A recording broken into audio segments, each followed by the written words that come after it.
На Земле более 7 миллиардов человек, из которых около 3 миллиардов пользователей социальных сетей, что составляет 42% мирового населения, и более 90% населения, которое еще не пользуется интернетом, относится к развивающимся странам. Россия находится на 7-м месте в списке стран, пользующихся интернетом. Число пользователей составляет примерно 83 миллиона человек. В Фейсбуке сидит 1,5 миллиарда людей. В Инстаграме около 500 миллионов людей. ВКонтакте более 200 миллионов человек. В Твиттере зарегистрировано около 200 миллионов человек.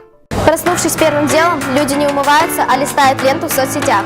Кстати, да, получается, мы все зависимы от сетей. И я тоже?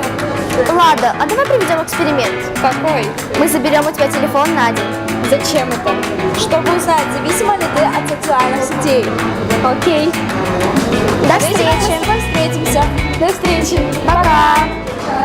Самой большой проблемой зависимости от сетей является потеря связи с реальностью.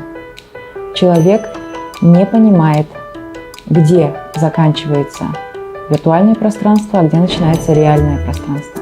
Мы находим новые контакты, мы самоутверждаемся в социальной сети, мы становимся более востребованными.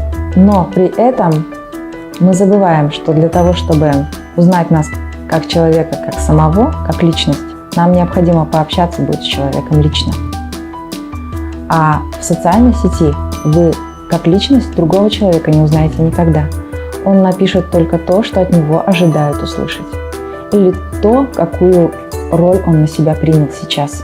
Вы совершенно четко можете задать себе сценарий и по нему писать в социальной сети все, что угодно. Этим пользуются люди. Они одевают маску и живут в этой социальной сети под этой маской.